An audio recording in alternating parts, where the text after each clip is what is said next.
Hello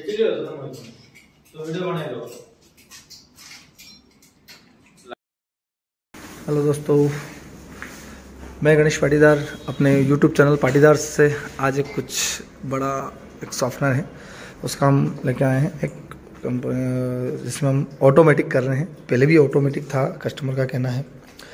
ये कुछ इस तरीके का वाल लगा हुआ था, अब ये वाल है ये। बाकी प्रॉपर वर्किंग नहीं करने की वजह से सर ने दूसरा लिया है। अभी हम इसमें चेंज करेंगे। तो हमारा जून का वॉल लगा रहे हैं हम। ये ओपन किया है, इसमें बहुत ही बड़ा वॉल है, देखेंगे आपको। ये हम पूरा चेंज करेंगे इसमें और सप्लाई मैं आपको दिखाऊंगा इसको कैसे वर्किंग और कैसा इसका वर्क होता है।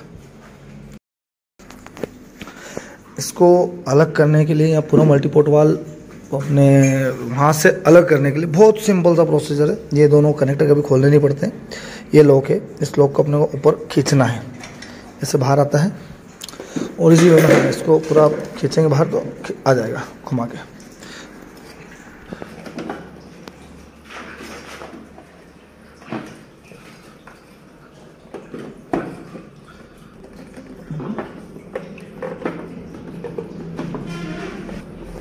टाइट होता है, इसमें क्या रिंग वगैरह रहती है, थोड़ा सा टाइट चलता है ये वाला पोर्शन। ये तो होता है थ्रेड से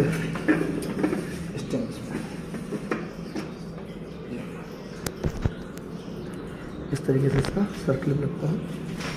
और ये ऑप्शन जो है ये अपन बाहर कर सकते हैं यहाँ से भी। इसको ऐसे उठाएंगे तो ये पूरा बाहर हो जाता है। उसके अंदर एक थ्रेड लगा है, ये भी अपन और ये भी थ्रेड से ही निकलता है, ऐसा डायरेक्ट आप इसको नहीं निकाल सकते। ठीक है, दोनों जगह लगेगा थ्रेड ही। इस पर ओवरिंग लगी रहती है, इसके नीचे भी ओवरिंग है। इसको निकालने के लिए अपने पूरा थ्रेड से घूमेगा तो खुलेगा, और वापस इसको इंस्टॉल करने के लिए भी अपने थ्रेड से घुमाना पड़ेगा। जैसे इजी में घूम रहा है दोनों चीज़ें। मैंने इसको वापस टाइट कर दिया है।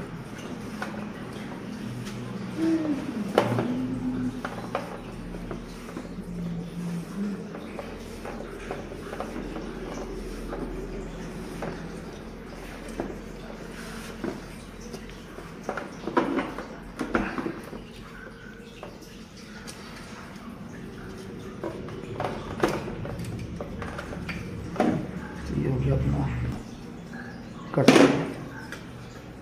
डेमो मशीन हो गया। और इसमें अप फ्लो आपको लेना है, डाउन फ्लो लेना है। यहाँ से इसी को अपने को सेटिंग करना पड़ेगा। इसको आप जैसे जिस तरह घुमाएंगे उस तरह से घूम जाता है, तो उसी प्रकार से चलेगा।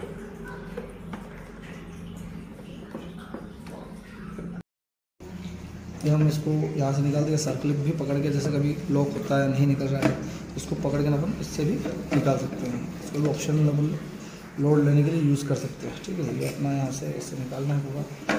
अभी हमने ऊपर निकाल के दिखाया था, अभी नीचे हो गया। ये भी इसमें जाता है। इस मशीन को आप टॉप पे भी लगा सकते हो। 14 की आपको सेल हो गया, इसको सिर्फ टॉप पे यूज़ करना हो तो टॉप के लिए यूज़ होता है। इसके एक स्टैंडर आते हैं अलग, वो स्टैंडर आप यूज़ कर सकते हैं। टॉप बॉटम के इसमें यूज़ में आ सकता है। तो ये दोनों ऑप्शन में अपने वो इजी वे में चलता है। उसके लिए कहीं भी आपको टॉप और बटन तो इसको साइड माउंट और टॉप माउंट दोनों में यूज़ कर सकते हैं, ऑप्शनल दोनों में। अब हम इसको हम इंस्टॉल करेंगे। तो सबसे पहले हम इसमें लगाएंगे अपना यहाँ से ये वाले पॉइंट को हम इसमें इंस्टॉल करने की सोचेंगे। तो यहाँ पर हम इसको काट कर लगवाने का हमें चल रहा है। पहले तो ये हम लगाएंगे इसमें। हो गया टॉप। इसमें यहाँ पर लिखा हुआ रहता है, हमेशा ध्यान रखें। टॉप बॉटम आपको किस टाइप टॉप रखना, किस टाइप बॉटम रखना, वो आप ध्यान रखें थोड़ा सा। अभी तो ये कन्फ्यूजन बहुत ज़्यादा होता है। तो यहाँ से हमें टॉप और बॉटम का कनेक्शन अलग अलग देना है।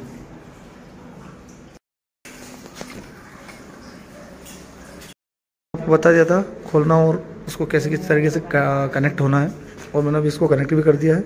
टू इन पंप है, टू इन पंप के साथ में मैंने इसे कन्वर्ट किया है। रहा प्रेशर गेज यहाँ लगा। एक ऑप्शनल हमने अभी दिया है ताकि हम रिचार्ज के लिए प्रेशर अगर ज़्यादा लगता हो तो हम उसमें कम करेंगे प्रेशर, उसलिए ऑप्शनल में रखा है। वैसे यहाँ ब्रास्टी लगा के एक आधे का और प्रेशर गेज भी लगा सकते हैं। ज़रूरी नहीं कि इस तरीके से उसको कनेक्ट करना है। ये हमने इनलेट यहाँ था। इसमें एक टेंशन ये नहीं रहता है कि इनलेट आउटलेट किस साइड से आ रहा है। आप कहीं से भी इसका उल्टा करके सीधा करके इनलेट आउटलेट ले सकते हैं। ये अगर उधर करेंगे तो इस डिस्प्ले को हम घुमा के सामने आ जाएगी, ठीक है। उल्टा करके जैसे इस डिस्प्ले को आप ऐसे लग जाएगी, है ना। तो इसमें इतना वो प्रॉब्लम नहीं रहता है आपको कि डिस्प्ले आपको इन और आउट किस साइड से रखना। सपोज इस साइड से आ रहा है तो ईजी वे में उधर रख लो, इधर से आ रहा है तो इधर रख सकते हैं। या हमारा ऊपर चले जाता है सक्शन का सिस्टम, वो उस कंडीशन में नीचे आ जाएगा, इस तरफ से आ जाएगा, है ना। दोनों में कोई प्रॉब्लम नहीं रहता, ऊपर हो चाहे नीचे हो। और ये आउटलेट ड्रेन वगैरह ऊपर नीचे हो जाता है। ड्रेन का मैं आपको बता दूंगा, इसमें कुछ थोड़ी सी चीज़ें हैं। अभी जैसे अपने ये कनेक्टर लगा हुआ है इसका, इस कनेक्टर का ध्यान रखना, कभी इससे निकालना हो या कुछ भी करना हो तो इसके लिए एक दिया हुआ है रबर बैंड, है ना। ये रबर बैंड बहुत इजी वे में इधर करना है। एक ये लॉक रहता है, बहुत नाजुक सा लॉक है, सिंपल सा ऐसे यहाँ कहीं भी कैरी करके रखना है। तो इसकी वजह से क्या आप परेशान होंगे, कोई सी चीज़ अपनी लगेगी नहीं प्रॉपर, है ना। ये ऐसे निकाला, जैसा अपन किसी भी पुश फिटिंग को लगाते हैं सेम उसी कंडीशन में लगता है और निकलता है, ठीक है। ये आराम से अपने को यहाँ लगाना है। ये सक्शन के लिए है, नमक सक्शन के लिए। ये इनके यहाँ क्या है, पुराना लगा हुआ तो वाल लगाया हमने, इसमें वाल लगाने की नीड नहीं है, किसी को वाल लगाने की ज़रूरत नहीं। यहाँ सक्शन आराम से आधे इंच का पाइप लेके इसमें डाल सकते हैं, आधे इंच का। इसका जो यहाँ का मुंह है ये 1.25 इंच में रहेगा। कभी आपको इसमें लिखना हो, मंगवाना हो सामान, तो 1.25 इंच में ही उसका FTA आपको मंगवाना है, इसे FTA बोलते हैं। इसका पूरा कनेक्शन में अब जैसे भी नमक अपन ने लगा दिया है रबर का,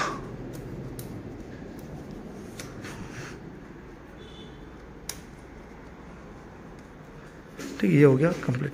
अब इसमें अपने को मैं बता दूं, इसमें आपको ज़्यादा कौन से कनेक्टर लगते हैं।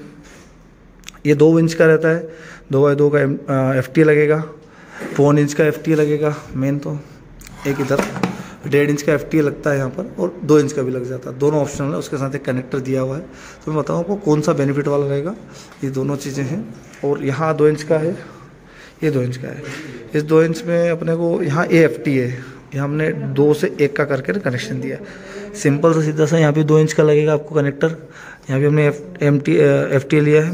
नीचे से हमने पूरा पाइप चेंज कर दिया है, UPVC कर दिया था। यहाँ पर भी हमने यूनियन ले लिया है, और यहाँ FTA ले लिया। एक यूनियन यहाँ देना है। यूनियन आपको चारों पाइप में इसमें कंटिन्यू देना ही देना है। एक यहाँ यूनियन देना है, जैसे कि यहाँ हमने नीचे दे दिया है, ताकि हम नीचे का भी इजी वे में खोल लें और ऊपर का भी इजी वे में खोल लें। दोनों हमने ऑप्शन के हिसाब से दे दिया। यहाँ यूनियन हमारे पास था तो हमने यूनियन दिया नहीं है। ऑप्शन अगर रहता है तो आप यूनियन कहीं भी दे सकते हैं, उसमें कोई प्रॉब्लम नहीं। यहाँ हमने जैसे यूनियन दे दिया है। यूनियन का मेन बेनिफिट, आपको यूनियन देना ही देना है कंपलसरी। यहाँ भी अपने को यूनियन देना है।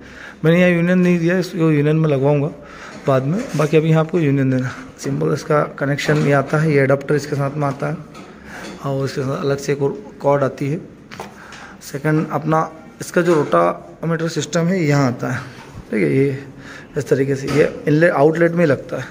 इसको ध्यान रखना है हमेशा कि आउटलेट में ही लगे। अब इनलेट में लगाएंगे तो काउंटिंग प्रॉपर नहीं कर पाएगा, सारी चीज़ों का अलग अलग काउंटिंग बिगड़ जाती है। ये प्रोडक्शन वाटर की काउंटिंग करना चाहिए, है ना। ये दोनों तीनों चीज़ें हैं। ये 800 लीटर का पूरा सॉफ्टनर है। अब इसको रन करवा के मैं आपको रन करेगा वो भी आपको दिखा दूँ।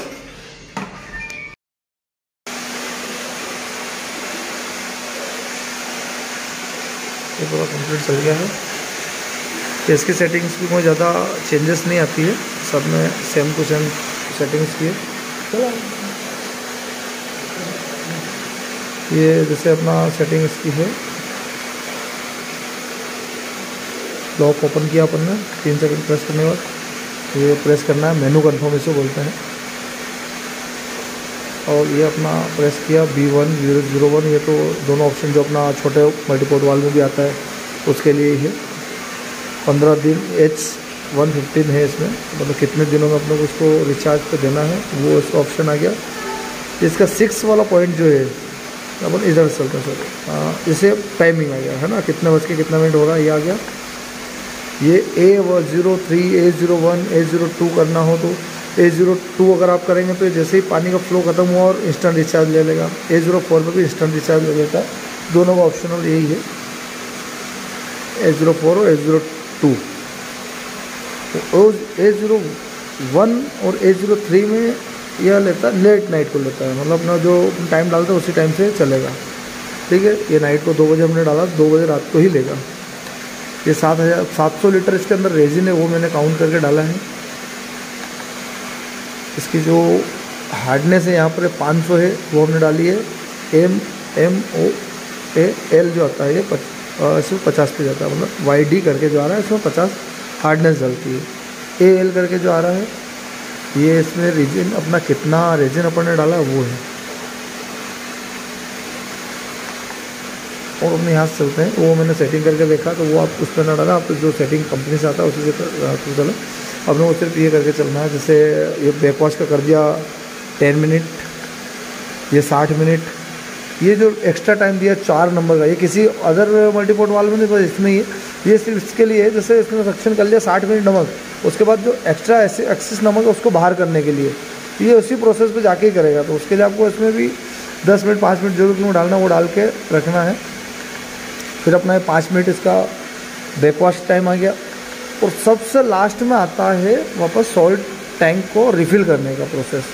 तो ये अपने को ध्यान रखना है कि सॉल्ट को रिफ़िल करने का जो प्रोसेस है लास्ट में है, और सेकेंड लास्ट जो है वो है बैकवॉश का पूरा फास्ट रिंस का जो प्रोसेस है वो उसका उसमें है। तो ये चीज़ें आपको जितना जिस हिसाब से टाइमिंग डालना है वो उस हिसाब से डालना है, ठीक है। ये देख लीजिए, बाकी कुछ रहता है तो आप मेरे को कॉल करके मैं बता देंगे। जैसे हमने 2 ट्विंस पंप पे इसको ऑपरेट करके रखा है, ये भी चल रहा है। ये 4 kg 5 kg तक आप इसको ऑपरेट कर सकते हैं, इसमें कोई प्रॉब्लम नहीं है। अगर 4 kg है 5 kg भी जा रहा है तो ऑपरेट कर सकते हैं।